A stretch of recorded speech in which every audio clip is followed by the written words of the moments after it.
बागलाण तालुक्यात तुफानी वारा व विजांच्या कडकडाटासह अवकाळी पाऊस तर काही ठिकाणी गारपीट झाल्याने कांदा, आंबा व भाजीपाला पिकांचे मोठ्या प्रमाणात नुकसान झाले। शेतात काढून ठेवलेला कांदाच्या गोड्या झाकण्यासाठी शेतकऱ्यांची धावपळ झाली, तर वादळी वाऱ्यामुळे आंबा पिकाचे सर्वात जास्त नुकसान झाले आहे।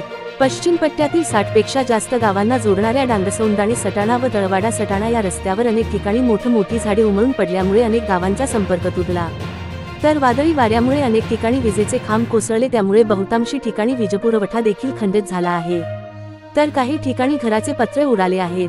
परिसरातील आदिवासी शेतकऱ्यांनी कापणी केलेले नागली, वरई, भात यांचे उडवे रचून ठेवल्याने पावसामध्ये उडवे झाकण्यासाठी आदिवासी शेतकऱ्यांची धावपळ उडाली।